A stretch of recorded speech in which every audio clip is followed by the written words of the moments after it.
कांद्याच्या शेतात तणांचा प्रॉब्लेम वाढलाय. पण प्रश्न असा आहे की गवतवर्गीय आणि रुंद पानांची तणं एकाच वेळी असतील तर त्यांच्यावर प्रभावीपणे नियंत्रण कसं मिळवायचं आणि तणनाशक वापरताना कांद्याच्या पिकाला नुकसान होऊ नये यासाठी कोणती काळजी घ्यायची. आज आपण याच विषयावर एका महत्त्वाच्या तणनाशकाची माहिती घेणार आहोत, ज्याचा रिझल्ट एकदम खास आहे. तुम्हाला तण पूर्ण साफ झालेले दिसेल.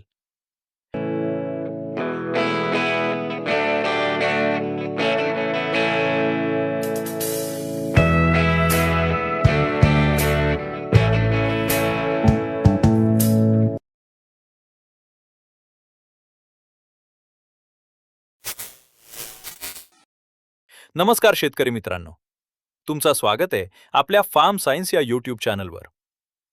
कांदा पिकामध्ये तणं, पाणी, अन्नद्रव्य, सूर्यप्रकाश आणि जागेसाठी पिकाशी स्पर्धा करतात.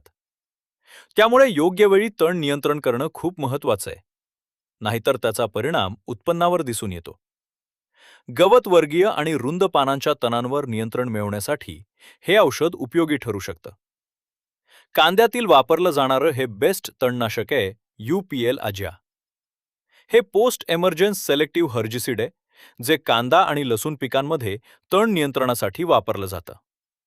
यामध्ये क्लोडिनॅफोपी प्रोपार्जिल 12.25% प्लस ऑक्सिफ्लोरफेन 14.60% EC हे 2 ॲक्टिव्ह घटक आहेत. पण इथे सर्वात महत्त्वाची गोष्ट म्हणजे फवारणीची योग्य वेळ. तण लहान आणि सक्रिय वाढीच्या अवस्थेत असताना फवारणी करणं अधिक योग्य असतं.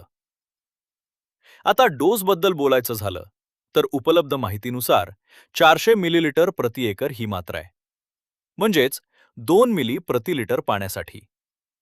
मात्र पंपाची क्षमता, पाण्याचं प्रमाण आणि स्प्रे व्हॉल्यूम यानुसार प्रत्यक्ष मात्रा ठरवावी.